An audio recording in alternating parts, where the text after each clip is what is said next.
అందరికీ శుభోదయం. ఇక్కడ మేము చూపిస్తున్న వీడియోని ఒక్కసారి మనస్ఫూర్తిగా అందరూ చూడండి. మీకు ఇక్కడ కనపడుతుంది. ఎందుకంటే ఇది నంద్యాల దగ్గర మనకి రైల్వే గేట్ ఉంది కదండి, సాయిబాబా టెంపుల్ సైడ్ బొమ్మసత్రం నుంచి వస్తే అదే రూట్లో మేము వస్తూ ఉన్నాము. మా రిలేటివ్స్ని కలిసి ఒక అవ్వ ఏడుస్తూ బాధపడుతూ ఆ మట్టిలో దూక్కుంటా కనపడింది నాకు. బైక్ పైన మేము వస్తూ ఉన్నాము, నేను మా హస్బెండ్. మా ఆయనకు చెప్పాను, ఇక్కడ ఎవరో ఉన్నారు, ముసలావిడ బాధపడుతున్నారని. నీకు ఎలా కనపడుతుంది? ఇంత హైట్ మీద వస్తున్నావు, అంత తగ్గులో కదా, కింద కదా, మనకు ఎలా కనపడుతున్నాయి? నీకు ఎవరో ఉండదులే, ఏమైనా పాత వస్తువులు వేసింటారా అన్నాడు. లేదండి, ఒక్కసారి ఆగి చూద్దాం, నష్టం ఏం కాదు కదా అన్నాం. రిటర్న్ వచ్చి వెనక్కి వచ్చి చూస్తే పెద్ద ఆవిడని ఎవరో పై నుంచి తోసేశారంటండి.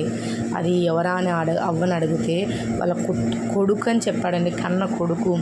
నువ్వు చచ్చిపో, నువ్వు మాకు వద్దు, ఎక్కడికైనా వెళ్ళిపో, ఎలా అన్నా చచ్చిపో అని చెప్పి పైన నుంచి తోసేశాడంట. ఈ సంఘటన తెలుసుకొని మనసు ఆగలేదు మాకి. మా వారు కిందికి వెళ్ళి అవ్వను, నడవలేని పరిస్థితిలో ఉంది అవ్వ, ఎందుకంటే ఒక రోజంతా అలానే గడిచిందంట. ఎవరికైనా కనికరం అనిపించలేదా అండి? అలా వస్తూ చూస్తూ ఉంటారు కదా ఎవరో ఒక్కరన్నా అవ్వను తీయాలా, బయటికి బ్రతికించాలనే ఆశ ఎవరికి కలగలేదు. తల్లి రుణం ఎలా తీర్చుకోగలమండి మనం? ఎవరికైనా అమ్మే కదా. కన్న కొడుకు అలాంటి పరిస్థితులు అమ్మను వదిలేస్తాడంటే ఏంటిదండి ఈ సమాజం? సొసైటీకి మనం ఏం విలువలు నేర్పిస్తున్నాం? రేపటి జనరేషన్లో మన పిల్లల పరిస్థితి ఏంటి? మనల్ని ఏ విధంగా వాళ్ళు చూసుకుంటారు? ఇప్పుడే మానవ సంబంధాలు ఎంత మట్టి కాలిపోతున్నాయి. అవ్వను విచారించి అడిగితే అవ్వకు పొలం ఉందంట, ఇండ్లు ఉందంట, ఆస్తులన్నీ ఉన్నాయి, 4 కుమార్తెలంట. ఆస్తులన్నీ తీసుకొని అవ్వను కట్టుబట్టలతో బయటికి పంపించారు. అవ్వ ఎంత కష్టపడిందో ఆ పిల్లల్ని సాకడానికి. భర్త చనిపోయి దాదాపు 30 సంవత్సరాలు అయిందంట. అనాథాశ్రమానికి వెళ్దాం దావా అంటే రాననింది. ఓల్డ్ ఏజ్కి తీసుకెళ్దాను అవ్వ, ఓల్డ్ ఏజ్ హోమ్లో బాగా చూసుకుంటారంటే రానంటుంది. పోలీస్ స్టేషన్కి వెళ్దాం రావా అని అడుగుతున్నాం నేను మా హస్బెండ్, రానంటుంది. ఏమైనా పెట్టిస్తాం తినిపిస్తామంటే రానంటుంది.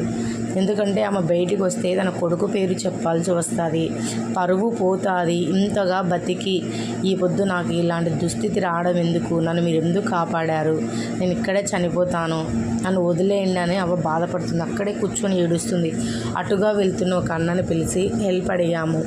వివరం అంతా ఆయనకి చెప్పాము, ఇది పరిస్థితి అన్నా అని. ఆయన మాకు చాలా హెల్ప్ చేశారు. మా వారు ఎంతవరకు అవ్వను కన్విన్స్ చేస్తే వినట్లేదు అవ్వ.